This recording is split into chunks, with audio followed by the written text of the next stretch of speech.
Hello and welcome. आप सीख रहे हो AWS S3। S3 AWS की सेकंड मोस्ट पॉपुलर सर्विस है और इसीलिए एग्जाम के अंदर और इंटरव्यू के अंदर S3 के बहुत सारे क्वेश्चन आपको आएंगे। पर आपको कोई टेंशन नहीं लेना है। अगर आपने ये वीडियो सीरीज देख ली तो यू विल बिकम एक्सपर्ट। इस बार हम इस वीडियो में क्या समझने वाले हैं, ये ऑप्शंस मुझे डायरेक्टली आपको S3 कंसोल में दिखाना है। उसके बाद हम थियोरेटिकल वे से भी जाएंगे। So let's start this.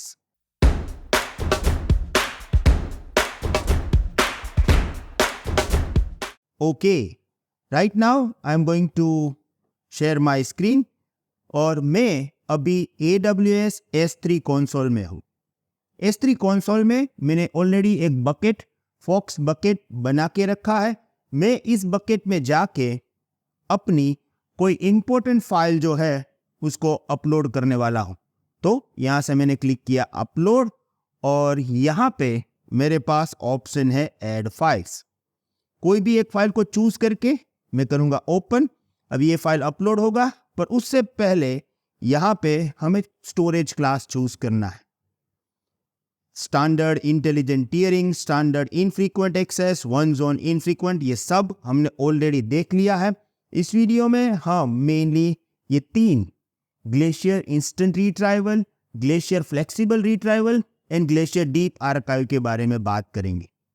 ये तीनों बहुत ही जरूरी है और ये तीनों ऑप्शंस हम तब चूज करेंगे जब हमारे पास या तो बैकअप डेटा स्टोर करना है या आर्काइव डेटा स्टोर करना है। पर क्या आपको बैकअप और आर्काइव के बीच में डिफरेंस मालूम है?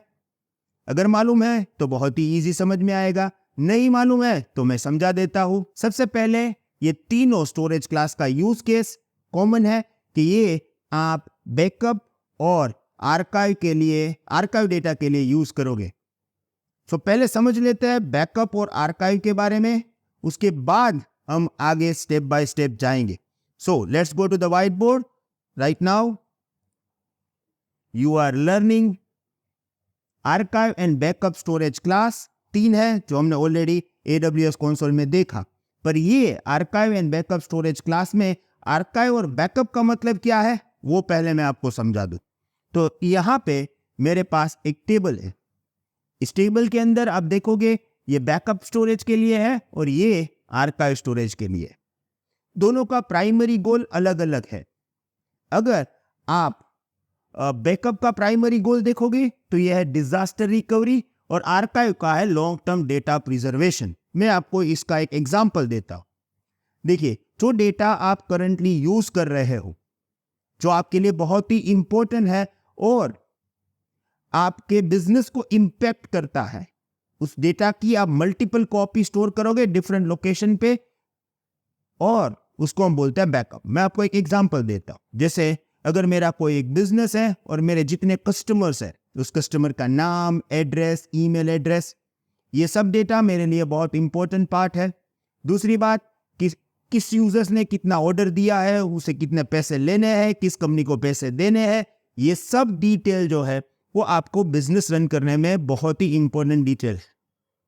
अब वो अगर आप किसी एक कंप्यूटर की हार्ड ड्राइव में स्टोर करके रखोगे और आपको दूसरे दिन पता चलेगा कि ये आपकी हार्ड ड्राइव का प्रॉब्लम हो चुका है और अब डेटा एक्सेसिबल नहीं है, तो आप ऐसी गलती नहीं करोगे। कॉर्पोरेट तो कभी नहीं करेगा।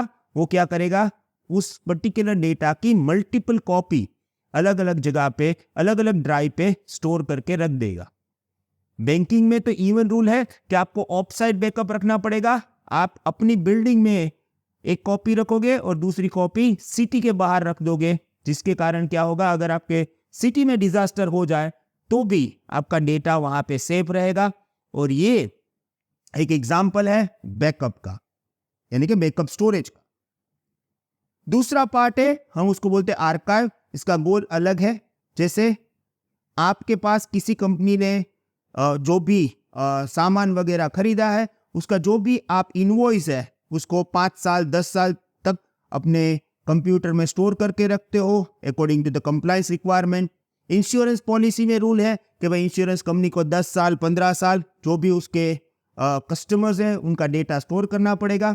तो ये अपने रेफरेंस के लिए या कंपनी के रूल के लिए, और समटाइम गवर्नमेंट कंप्लाइंस है कि आपको अपना डेटा 10, 12, 15 साल तक स्टोर करना पड़ेगा, उनके लिए जो स्टोरेज है वो है आर्काइव स्टोरेज। तो दोनों में डिफरेंस है। दूसरा डिफरेंस क्या है? Access frequency. देखिए, अगर मेरा मेन डेटा है वो चला गया तो मैं क्या करूंगा? तुरंत बैकअप मेरा है मेरे पास अपने हार्ड डिस्क में या S3 में पड़ा हुआ है, मुझे तुरंत वो चाहिए और उसको रिस्टोर करना है जिससे मेरा बिजनेस कंटिन्यूअस रन हो जाए, अदरवाइज ये बिजनेस को अफेक्ट करेगा। तो कब आप बैकअप डेटा स्टोर करोगे वो डिपेंड होता है, तो ये पोटेंशियल फ्रीक्वेंट है। और दूसरी बात है, बैकअप डेटा जो है वो आपको फास्टर चाहिए, आपको तुरंत चाहिए, राइट? तो ये फास्टर एक्सेस है। क्यों? क्योंकि आपका मेन डेटा अभी नहीं है, डाउन हो चुका है, आपका बिजनेस पे अफेक्ट हो रहा है, तो फास्टर रिट्राइवल चाहिए बैकअप के लिए, बैकअप डेटा को रिस्टोर करने के लिए। दूसरी बात, कॉस्ट में वेरी डिपेंडिंग, कितनी फास्ट आपको चाहिए बैकअप, उस हिसाब से अलग अलग उसका प्राइसिंग होगा। आर्काइव की बात करें तो ये एक्सेस बहुत ही इनफ्रीक्वेंट होता है। जैसे कोई कस्टमर का प्रॉब्लम हो गया और आपको रेफरेंस डेटा निकालना है, तो इन रेयर केस आप इसको एक्सेस करोगे। दूसरी बात, रिट्राइवल टाइम स्लोअर होगा तो चलेगा, मिनट लगेगा या आवर्स में होगा, क्योंकि ये आपके बिजनेस को इंपैक्ट नहीं कर रहा है। और प्राइस लोअर चाहिए क्योंकि 5 साल, 10 साल, 15 साल तक आपको वो डेटा स्टोर करना है। तो यहां पे स्टोरेज क्लासेस को समझने के लिए, अगर ये आपने समझ लिया बैकअप और आर्काइव, उसके बाद आपको तीनों का जो डिफरेंस है वो बहुत ही इजी समझ में आएगा। तो अब वो तीनों का डिफरेंस देख लेते हैं। एक ही टेबल है, मैंने तीनों का डिफरेंस दिया है। दो चीजें मैंने यहां पे नहीं ऐड किया है। एक, ड्यूरेबिलिटी, क्योंकि ये तीनों स्टोरेज क्लास का ड्यूरेबिलिटी है वो 11.9 है, तो कॉमन है, कोई प्रॉब्लम नहीं है। दूसरी बात, ये तीनों स्टोरेज क्लास आपका डेटा 3 या 3 से ज्यादा अवेलेबिलिटी स्टोर में डेटा स्टोर करेगा, तो वो भी कॉमन है। कॉमन क्या नहीं है वो मैंने यहां पे स्पेसिफाई किया है। सबसे पहली बात समझना, S3 instant retrieval. Instant retrieval यानी आपको डेटा स्टोर किया, आपको तुरंत एक्सेस करना है। बैकअप में इसकी जरूरत पड़ेगी, हाँ।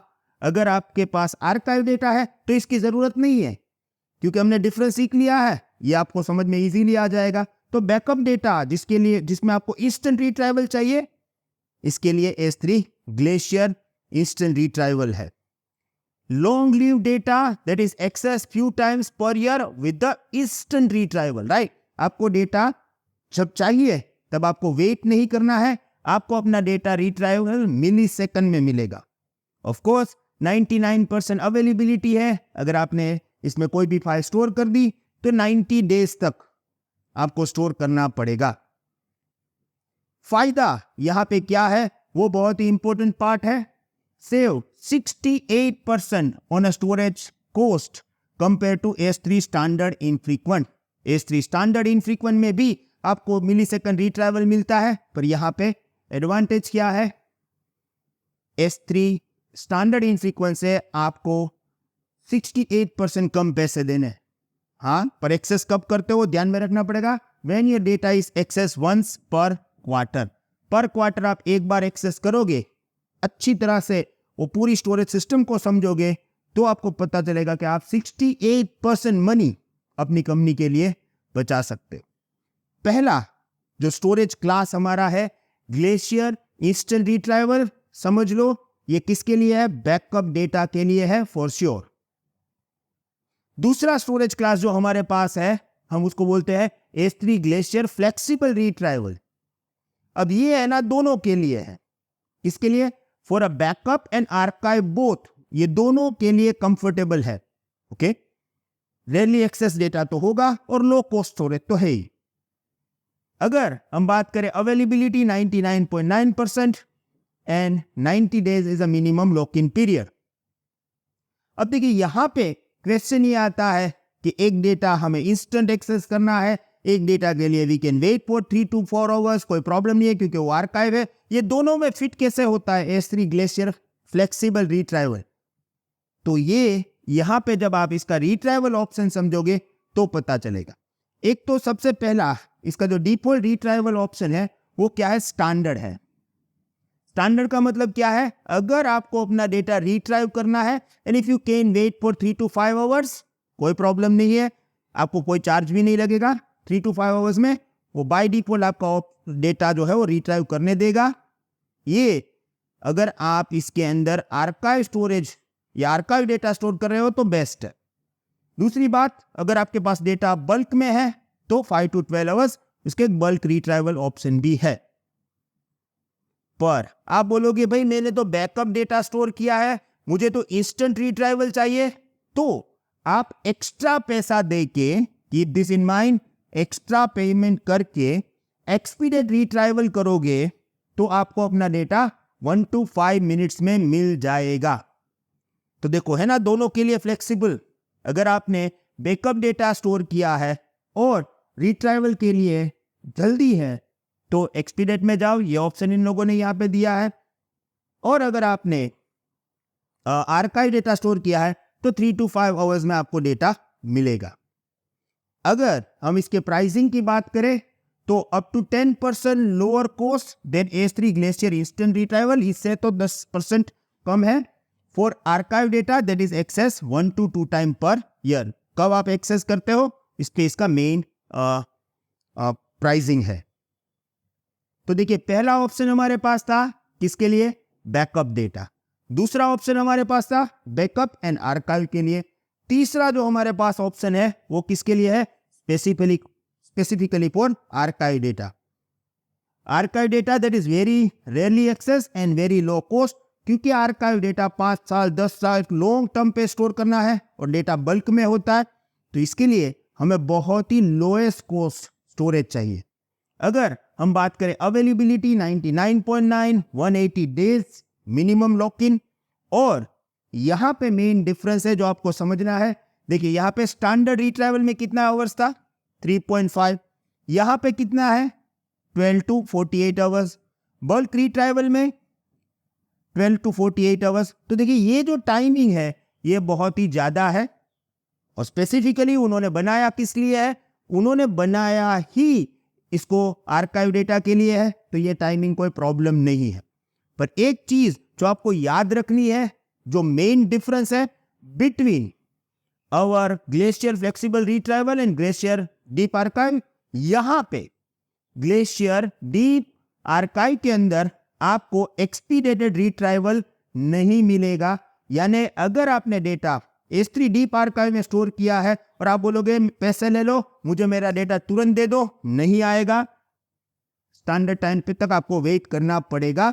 इसलिए बैकअप डेटा मत स्टोर करो, क्योंकि बैकअप डेटा रिस्टोर करने में बहुत जल्दी होती है हमें, और ये यहां नहीं हो सकता इवन पैसा देके। No expedited retrieval inside S3 Glacier deep Archive, ये याद रखना है। पर S3 ग्लेशियर डीप आर्काइव का सबसे बड़ा बेनिफिट क्या है?